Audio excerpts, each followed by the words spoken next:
Hello,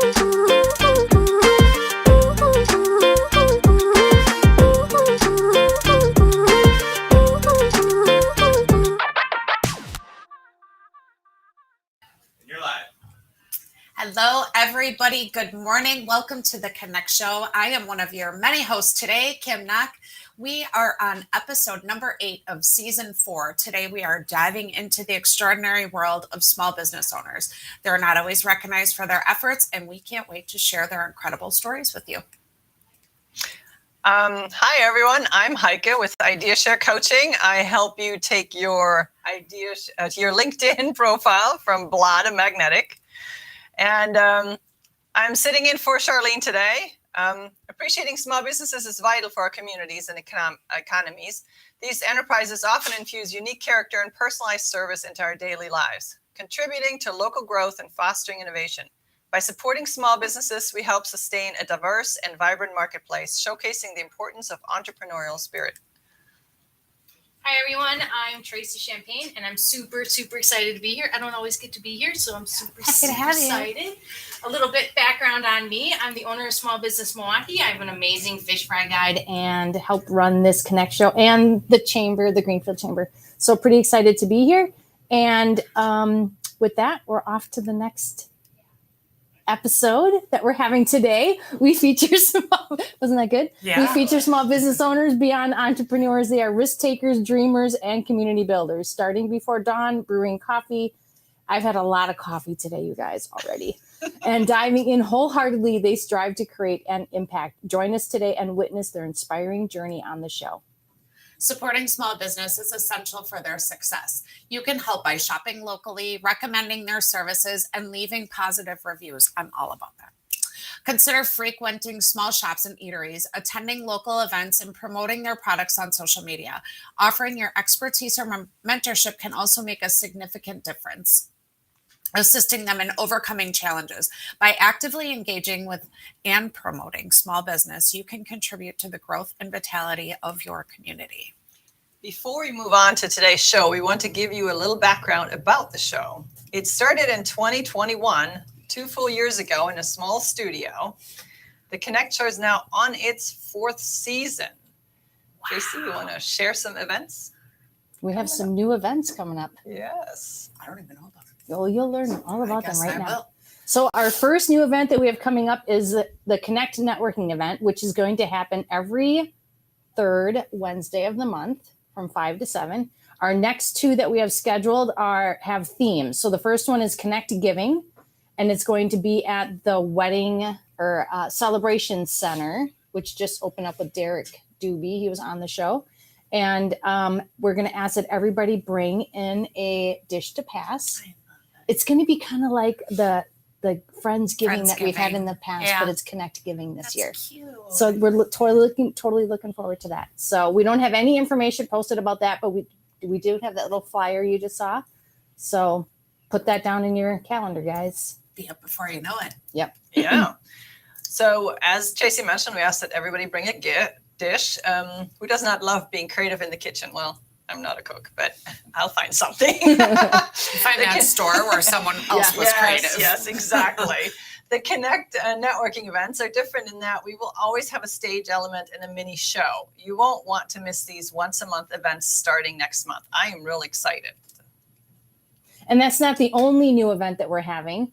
Every first Wednesday at 11 a.m. Central, we're holding a host forum on Zoom. So that's a free event.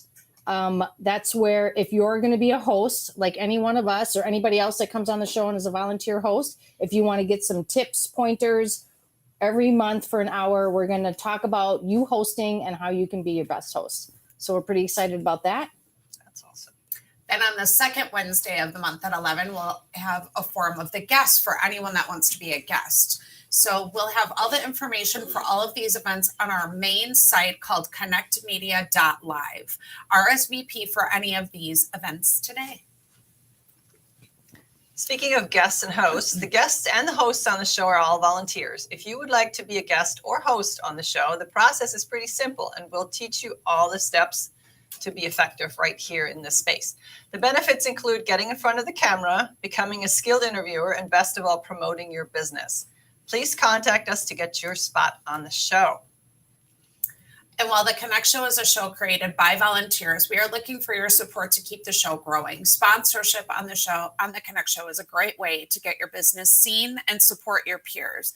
It can be a commercial, plugs in our newsletters, social media, or on our website.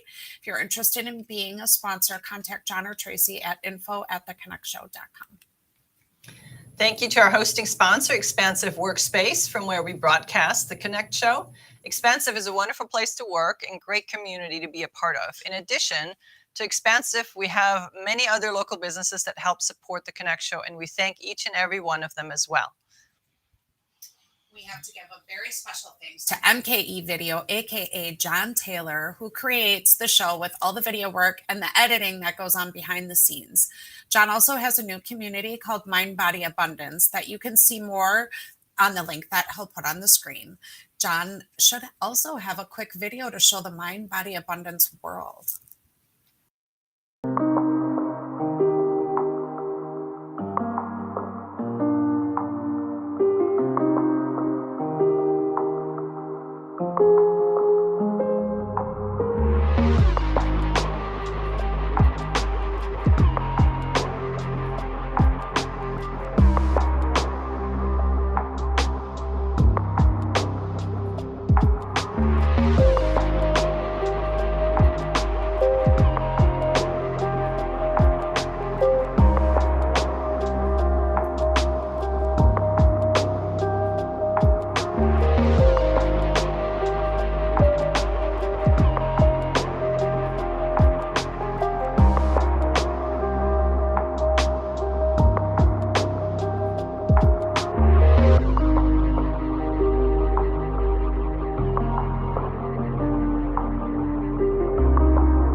That's super exciting. That show's coming up on November 4th at Expo. The last time we had it, there was a ton of vendors there. Got some really good face masks. Did you? Yes, it's really exciting. Amazing.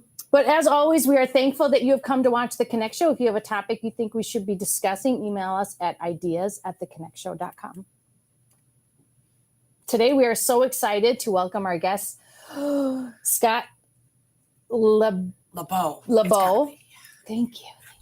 And Diane Reiner, helping small business owners be the best they can by helping them find active business leads is the creme of the creme. Helping each other is what small business is all about. The connection is better when it's interactive. So please add your comments in the chat on YouTube, LinkedIn, and Facebook. It's easy to find us. We'll bring up your comments and add them to the conversation during the live show, but you can also comment after the fact and have a conversation going that way. This is a great opportunity to get expert advice to help your business grow. Speaking of growing your business, these business owners are not just growing their business, but helping the community at large. We have to thank last week's guests, Teresa Nemitz and Angelique Meadow, sending out positive vibes tangibly with cards and journals while helping small business owners relax, travel, and recharge are what we need more of in this world. Mm-hmm. We're on to the quote of the day. I thought it was a long one. I was looking at that. I was like, jeez. Nope. Here we go. I learned that a strong network is the ultimate shortcut to everything that you want to achieve. Melita Campbell. I totally agree with that. Yes, 1000%. Yeah. Especially for people that run networking events. You run a ton of networking events. Mm-hmm. Now Connect Show's running networking events again, which I love. Right, mm-hmm. Right. And I think one of my favorite things with running networking events is I really get the opportunity to build an even stronger relationship with the attendees. Mm-hmm. I love attending networking events too. Like I've attended tons of Tracy's and your own. Now I'm running my own. I'm not able to hit up as many Zoom ones as I was like during the pandemic because I'm out and about doing many other things with all the people that I've met, but my network is really, that's what got me where I'm here today. I really believe it. Mm-hmm. Absolutely. I totally agree. I used to run my own networking events in Maryland too when I was out there. And just, getting back into growing my network here locally since I moved back last year. But absolutely, there's actually a book out that's called Your Network is Your Net Worth. Right.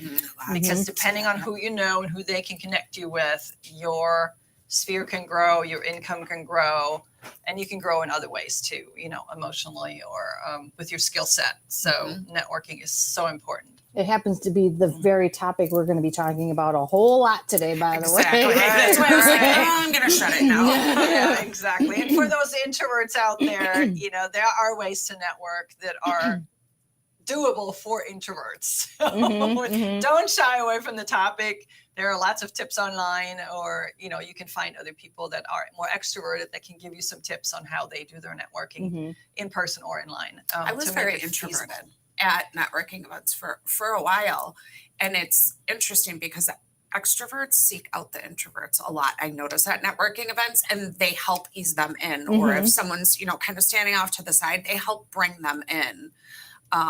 Probably because they've been doing the networking a while. Right. But I like that tip though. But that's actually really also a tip for an introvert. If you're going to an in-person event and you're the only one there, find someone else that's standing alone and start a conversation with them. That's true. Because you're helping each other out. You're meeting someone and they know exactly what you feel like because, well, they're in the same situation. Call them the wall huggers. Find the wall hugger and help them out.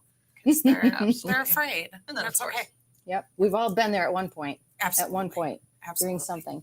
Oh, we're off to the question of the day. So when you first started out with your business, how did you find your clients? Why are you looking at me like that?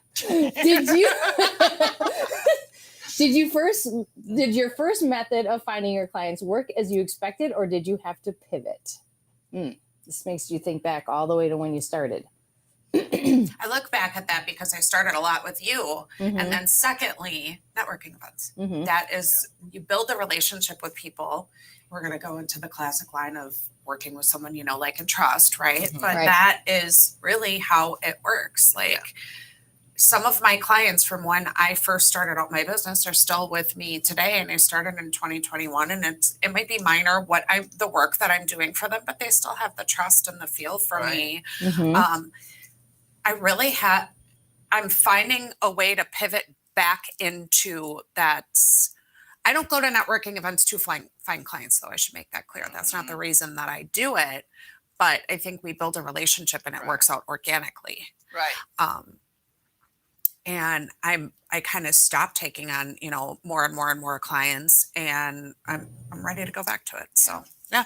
When I started as a business coach in 2013, I completely went overboard with the in-person networking events. I sometimes did 9 a week.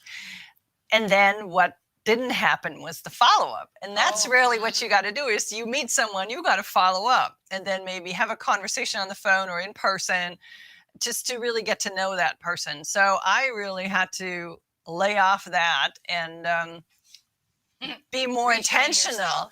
But anytime I would go to a networking event, it wasn't just to hand out my business cards. It was really, can I meet a new friend? Can I help someone? So something I personally enjoy at an in-person event is, talking to someone and they mention the kind of person they're looking for. And I'm like, you need to talk to so-and-so.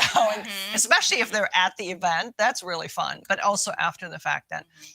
But I pivoted to, fewer events and more follow-up. And then the whole thing shifted to LinkedIn, which is why that's what I teach now, is I teach how to use LinkedIn for networking. And it saves much on gas mileage. It saves on all the coffee shop expenses and the calories you carry around. That's true. But I still stick with some in-person events because I like that in-person contact. So that to me is important personally. I guess I'm somewhere in the middle of the introvert-extrovert continuum, and that just suits my personality. I was told that that's an ambivert. Yes. Yes. Yeah. It is. And I'm very much that. So I can be extrovert at that networking meeting, and then I got to go be by myself for some time because I just got to release everything I just brought in because I try to give myself to people. So, Right. Look, you, Tracy, you've been doing this a minute, so. A minute. Well, when I first started, I started in the digital marketing world. So I started with building websites, doing social media. And I thought, well, how better to prove yourself than to make some sales online? Yeah, well, those people, they're not online. So it took a little bit to figure that out. Yes, very good Those call. people are not Yeah. online. The people that need a website or digital marketing are the people who are not online. Yes. So you have to find people who are not online to introduce them to online. So then I started doing networking events at Dr. Dogs on Greenfield or in Greenfield on 76 and Layton, which is now a Mexican restaurant. Mhm. But there was a little room back there, and I would do LinkedIn training, Facebook training, Instagram training, and I met a good handful of people. I met Kim Hand with that. Did you really? Yep. And then I started my journey because I was still running my other business where I couldn't get out of the house Monday through Friday from 6 to 6 at night. So I thought, how am I going to do this? I can't go to anything. I can't go anywhere. So I'll just make one myself and just see what happens. That's how I started my breakfast networking. Yep. All start at 7:30 in the morning. Mhm. Well, when you're a mom of 2 kids that have to be taken to school, Yep. you can't go to those 7:30 Yeah. a.m. So when you Right. can't find what you need, you create Just it go yourself. create it yourself. Right. Yep. And so I started one Exactly. for 9 in the morning. Yeah. Yeah. And I get a reasonable, like, good fluctuation. And a lot of them are parents dealing with the same thing I am. Mhm, You mhm. know, like, Absolutely. I can't attend that 7:30 in the morning coffee, you know? Yeah. So. I Yeah. wouldn't want to. And make then there's those exceptions. people. They're like, no, I like the timing of the 9 a.m. And I do definitely have people that come for that one. Too. Yeah, they Yeah. do. Mhm. Yes, absolutely. Oh, it's a good thinker. Good thinking. I think, question. I mean, it's funny how it really all ties right back into the same thing. Mhm. For a lot of it comes from networking. You're Mhm. not going to sit in your house by yourself and clients are just going to come to you. Yeah. Right. If you have an at-home based Right. business, you know, if Right. you have a brick and mortar, you might have people just walking because they're curious, but Yeah. you have to Mhm. advertise or something. What are you doing? So Right. interesting. Exactly. I love it. Yeah. So shifting again with the topics, as always, John's here running everything behind the scenes and making us all look good. John, do we have any comments in the chat? No, we do not. Well, audience, come on. Tell us what Use those fingertips. Send us some comments. All right. And I think then we are ready with our first commercial video from Mr. John over there. Are you ready, Mr. John? I've been living on a good life, living like it won't stop, giving you the best of me. But been living on a good life, living like it won't stop, giving you the best of me. But now I'm feeling like it's all gone, baby. Where did it go wrong? I thought it was.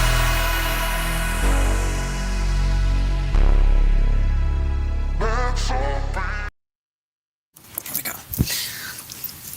Thank you, John. And I just totally blanked on her name. Charlene. There we go. We're going to welcome our first guest, Scott LeBeau. Remix. Jeez. Balancing his career day job with the birth of the new platform, Scott LeBeau, CEO of Milwaukee, Wisconsin-based OneSource, has long considered himself something of an opening outlier. And I was like, thank you. In both big bank and small business world, based on his drive to ask questions that are unpopular but necessary. Ooh, that's tough. Unpopular but necessary. He said that over time, I noticed what I called inside out engineering, which is the banks designing products that make sense for them. He says, but when you go out into the marketplace, he recognizes the opposite need for outside engineering, which is discovering what the small businesses need. And I believe that OneSource Direct supports that. Welcome to the show, Scott. So sorry for my jumbles. Oh, it's quite all right. I have a British person writing this for me, so I have to, get used to a different language every now and then too. Right, Look at that. exactly. Exactly. Before we find out what OneSource Direct does, we're going to revert back to the audience question. How did you find your clients when you first started your business? Okay. And did it go as expected? Did you have to pivot? How did that go for you? No, it didn't go as expected because initially when we started everything, we were looking to help community banks, knowing that they have a need for products and services and information. So as we got into this and I started talking to some of the people, we realized that a lot of their needs, really, when you boil it down, are very similar to small businesses. So going out and getting a list of small banks is pretty easy. Yeah. So I started working that, and I actually did a lot of the research by going to the websites themselves and pulling down contact information. But then as we started to migrate to help small businesses, it became a little bit more of a challenge. And, buying a list is tough because a lot of the lists are outdated, and you buy a list and 50% of it isn't good. And so we did a lot of the work on our own to the point where we have about 100,000 names in Excel right now. Wow. I mean, that sounds more organic than when you kind of have to do it on your own. If you're Yeah. buying a list, they're not going to want to talk to you. You're Right. reaching out. You're finding the people that actually need you. Right. And making sure that, again, what we're trying to do and who we're trying to help is who we're connecting with, because like you said, people are just going to, not want to deal with you. So, Yeah, exactly. Mhm.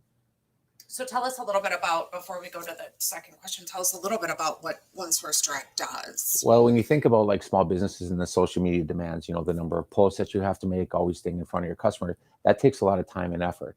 So really what we did is we try to automate the process. So if I need, let's say, marketing help, I can actually just go on the site, type marketing. When I hit submit, it will actually go out and connect you directly with any other marketers that are in our community. That's So, amazing. and then the marketing person can actually send out like tips or articles, videos, things of that nature directly to a small business owner, so they can focus on what they probably do best in their job and less on worrying about generating new leads or volume. Important stuff. Yeah, it really is. Mhm. So why did we build One Source Direct? Well, being in banking, I've dealt with a lot of small businesses. Some of them I've actually had to shut down, which is a different process. But during that, I learned quite a bit in talking with the customers, because you understand what their pain points are. So was that several of my friends own small businesses as well.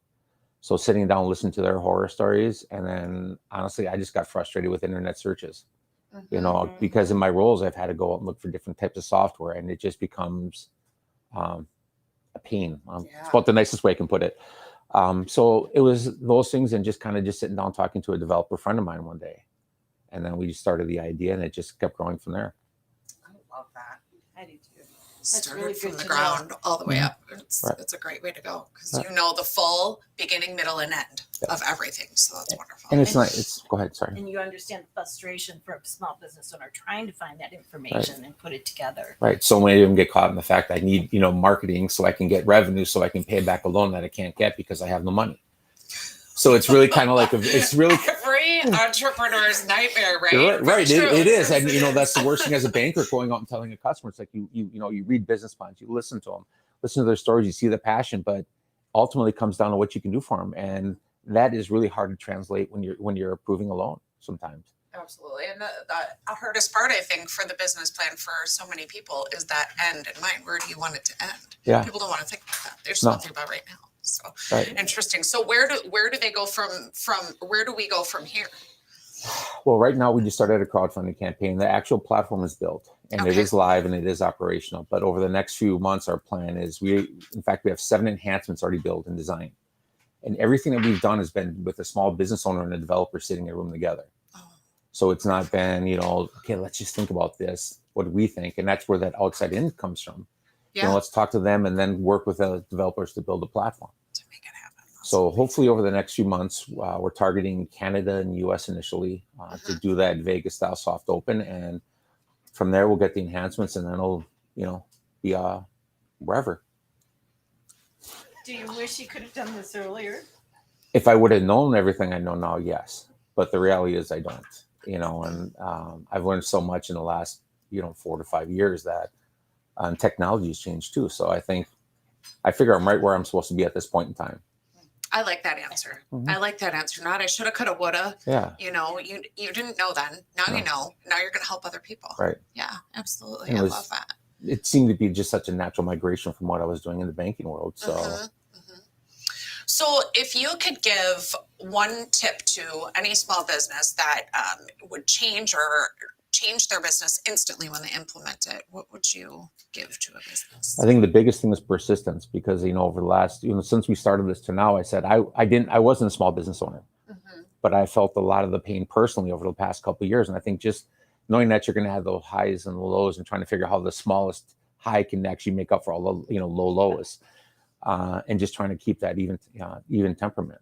That's a great tip. I mean, most people don't, not most people, most entrepreneurs will continue with the follow through, Mhm. but that's what kind of weeds them out. That Right. not having the persistence is going to probably shut you down. Right, because they know what they've built, but they don't know how to do the, maybe not how to do the marketing or understand some basic accounting things and things of that nature. So that's if that I think if that's where their frustration comes from, Mhm. it's real easy to give up then. Yeah. It's not Yeah. because of the product or service, it's the ancillary stuff. It's It always is. easier to give Well, up. there's so much to learn too, Mhm. and that process, and it changes so quickly because of computer Mhm. generated stuff, and we look at AI now. There's Right. so many things influencing marketing and keeping up with advertising, and then just running the business in itself. If you're a solopreneur or whatever, to Right. get to that level, you can hire somebody. Right, think about it. I mean, Generating income. yeah, I mean, Google uses 200 factors in their algorithm to rank your website. I mean, how many people know what those are? We use 2 or 3. That's it. Exactly. And it's just Exactly. simplicity. Exactly. Okay. Finding ready to buy business leads is what small business owners dream of. Thanks for joining us Thanks for today, Scott. And do you have an offer event you'd like to share with the audience? We will be running an offer for the show, so we'll be posting it out through our network and everything like that, especially for like businesses in the Milwaukee area. So we Amazing. will be getting that to you shortly. Amazing. That Great. sounds great. And we'll also have that on our page of our website as well today. Which is theconnectshow.com/Scott, Lebeau. Thank you so much. Thank you very much for having me. I appreciate it. Absolutely Nice to meet wonderful you. to have you. And we are on to our second small business segment of the day. All right, we're good for this one. Thank you. Thank you. Yeah.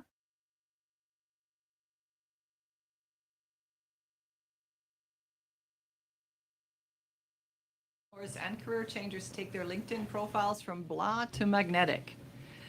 Today, let's go over some tips for your profile's experience section, sort of the resume style section of your profile.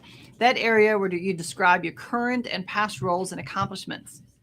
Since LinkedIn is a search engine and is also searchable by Google, this is another section where the use of strategic keywords is really important. We've talked about those already for the headline and the about section, but that keyword emphasis continues right in the experience section.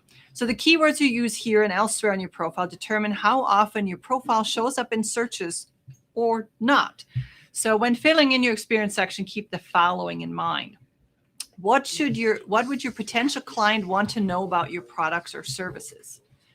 How would they actually search for you? Because the terminology you use for your own industry may not be the same that someone needing your services actually would put into a search engine. Can you quote testimonials or show off visuals of your work? Those can actually be put into your experience section, and it's not often used by most people. Keep your writing concise. Use bullet points instead of long paragraphs, because these days nobody reads a long paragraph. Our attention span is so diverted by all these things crashing in on us every day. So keep it short and concise. Include your contact information in the description of your current role, because if people find you and they are not ready yet to reach out, at least give them your website and maybe a phone number or an email address so they can reach out to you without having to send a connection request. And if you made an industry change, rewrite past employment sections to minimize keywords for which you no longer want to be found for. Add skills specific to what you want to be found for as well. That is another newer feature that LinkedIn added. So to summarize, remember to use keywords strategically on your LinkedIn profile, write in the first person, and speak to your potential clients. If you need help, reach out, and remember to connect with me on LinkedIn for more tips. Thank you so much, Heike. We are on to our second guest today, Diane. Am I saying this right, Reiner? Reiner, close, sorry. Diane is educated in marketing and has had an extensive career in corporate management. She is Yellow Belt 6 Sigma certified, which she uses to help clients cut costs and waste. Welcome to the show, Diane. Before we hear about your spectacular job that Diana does with small business owners to improve our Main Street in our towns, let's hear your thoughts on this question, referring when you first started your business. How did you get clients? Well, it took me 3 years to launch my business. I spent that time really listening to what small business owners were saying. Mhm. And of course, that went through the pandemic. And then afterwards, there was a lot of pivoting going on between then. So I had a large LinkedIn following there, Mhm. but those aren't the Main Street businesses. They're not in LinkedIn as much as other avenues. So, I was looking at that as one avenue. And then I pivoted myself and figured Instagram is where I'm going to find a lot of the small business owners. So when I started the whole process, I had 142 followers. I started connecting with people that I wanted to be connected with, and then they followed me back. Mhm. And I'm over 2,000 now, and they're all my key market. So, where they say about buying leads earlier in the segment, Yeah. buying followers on Instagram is not, yes, that'll give you followers, You're not but getting they're your target. not your people. Yeah.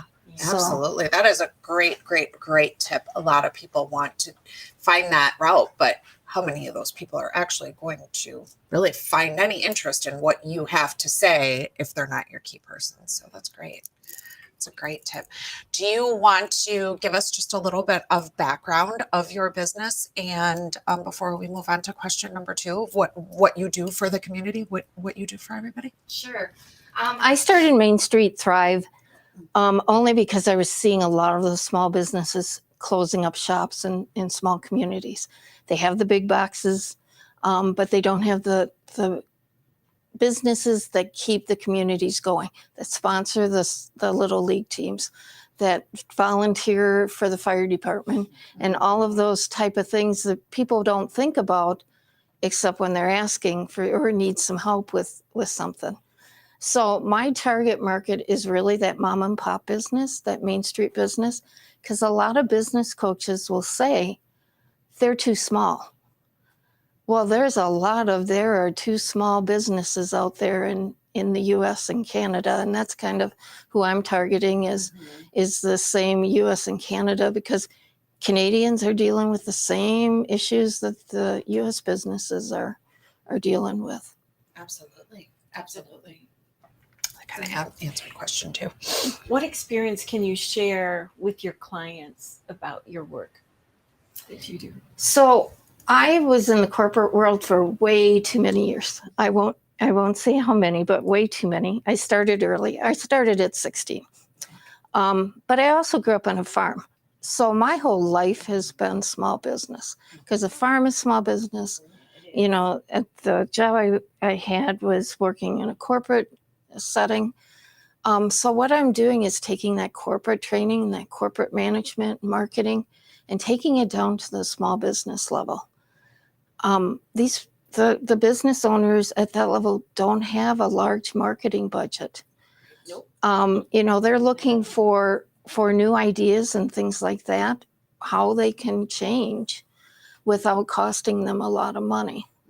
And that's why I ended up writing this guidebook, is just to give them some ideas. It's self-paced, so they can work on the areas that they need to work on. Or if they need some coaching on it, they can get that too. And I think that's fantastic. Having grown up in the farm area as well, you're just busy. You're busy all the time. It's one thing or another. And then when you're done with the animals and feeding and the cutting of grains, and then you're working on the machine to keep it going. So yeah, that's really relevant. Entrepreneur all the time. Yeah. So how can you specifically help businesses with their pain points? What are some specific things you can do? Well, the main thing is just to identify them. And that's so hard for a small business owner to really look inner to see what needs to be changed or what their pain points are. This may come later, but I always say a tip that I as a coach look at is, how does a customer see your business versus how the business owner sees their business? Because they can be two totally different spectrums. And a lot of times that distance is causing the pain points that the business owners are dealing with. Very interesting. Yeah. What makes your business stand out, and why do people love what you do? I'm affordable. That's in this economy right now. Just finding some help that's affordable is probably the main thing. And I'm also genuine. I also owned a convenience store gas station. So I've done the small business realm. I've had a couple different businesses. One was a telecom business. And, we talked earlier about getting customers. Well, I chuckled because people used to get a phone line and they just expect it to ring. We have a phone number now. It's going to ring. That doesn't happen without doing something extra. Absolutely true. I want to thank you so much for giving small business owners hope and encouragement to ensuring their dreams come true and their businesses thrive. That's really important, and your focus is on the small businesses, which I love. We do have a page on our website for you. It is theconnectshow.com/Diane, REINER. Do you have any events or special offers you'd like to give to our audience today? Well, my book is available now digital. Oh, amazing. So you can get that on mainstreetthrive.com or Etsy, and it will be eventually on Amazon. But that's available, $59. I made it very affordable for any business. For $50, $60, they can find some changes for their business. And then I'm always offering free seminars on different topics. And you can catch those on my website as well. Yeah. Great. Well, thank you so much for joining us. Thank you. Pleasure meeting us. Okay. What kind of pie do we have for our PIE segment today? Every week. Oh, we're burnt down. Thank you. I was like, it's up. Am I supposed to go? Thank you. Okay. I'm Oops, here are your thing. There you go. We have to switch John into that. I was like, where are we going?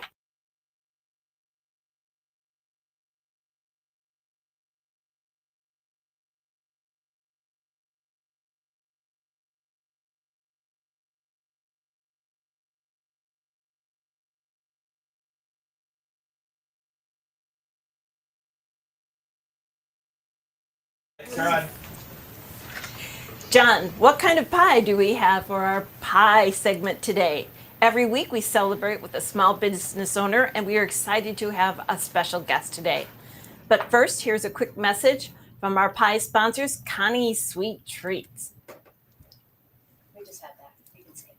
He can put it up again. We'll give Connie another shout out. Got it. The new pie segment is a brand new part of the Connect Show, and today is the 4th episode. That means 4 pieces of pie. Just saying. No diet there. Pie stands for Partners in Excellence, and every week we are going to eat pie while spending time with excellent partners. We know everyone wants to have a piece of the pie, so don't miss these amazing new segments. Today, for our pie segment, we have with us John Anderson with their business called Anderson Advisory Group. Hopefully John didn't eat too much breakfast this morning. Oh. Well, I definitely had some networking, but I have room for pie before lunch. Amazing. So in this segment, we're going to ask you, why don't you tell us a little bit about your business, how you got started, maybe something you're celebrating today? Yeah, well, Anderson Advisory Group, I've been working on this business actually since June of last year. I've been putting it together, working on the business plan, which is a lot of what you guys were talking about today. In order to have a successful business, you got to have a plan. So that's what I've been working on. And it's basically working to advise customer or clients, and then also work on consulting and coaching is what I do too. So consulting to talk about the business, how you can build your business or go to the next level, or room for improvement, just something where you want more out of your business. And I do that also on a personal level. And with my banking experience, I've been in banking over 25 years, and I've had most of the roles that you can have, from consumer to mortgage to even commercial. So with that, I can talk to people and help them get to the next step. One example is I did have a mortgage, I had a realtor that wanted their client to be qualified for a mortgage, and they were not qualified. So I was able to talk to them, get them to the next steps as part of my advisory service. That's Beautiful. You also do something else that really ties into today's questions. Not anywhere it's not to be asked, but tell everyone about your networking group and just to let you bring people together in many, many ways. So I We think you just had a deserve to meeting celebrate that. this morning. It's Milwaukee Breakfast Club. It's NBC Networking. .com, and you can also email it at nbcnetworking@outlook.com. Amazing. It's a great networking resource. It's a free group, so it doesn't cost you anything. We don't have all the bylaws and rules and regulations membership per se. All you have to do is come and bring your appetite. I love it. I love it. So people can reach you there for your networking, and how about for your advisory? Yes, it's actually Anderson Advisory Services at outlook.com. is the best way to reach me. I do have a presence now on LinkedIn, but I'm working on improving that as well. I'm brand new and I don't know it all. And one of the things I heard today is it's important to ask for help. Yes. And you're going to do that? I do that a lot. Amazing. Amazing. I think you deserve the entire pie today for asking for help, right? Yes. Well, I will share. No, I everyone will promise. yell at me. I'm And I joking. don't need it, I promise. All right. Join us next week on our show for some more pie, and we're going to start cutting this pie up. And some amazing business owners featuring Orange Hat Publishing, which is just perfect for Halloween. Maybe we might wear some costumes. Tracy's trying to get out of it by not being here next week, but I think, we'll make her put a hat on or something, and John can flip her up on Restream if she's there. So you will have to come check it out next week, Tuesday, 10 a.m. Central. Thank you, everyone, for joining us on the Today Show. Please help our community grow by reaching out and inviting one person you feel will benefit from being part of the journey. Please like and subscribe if you are on social. This little act goes a long way in our reach. And if you have something you saw, please comment. We'll see you soon. Bye, everybody. Bye. Bye. It's time for pie.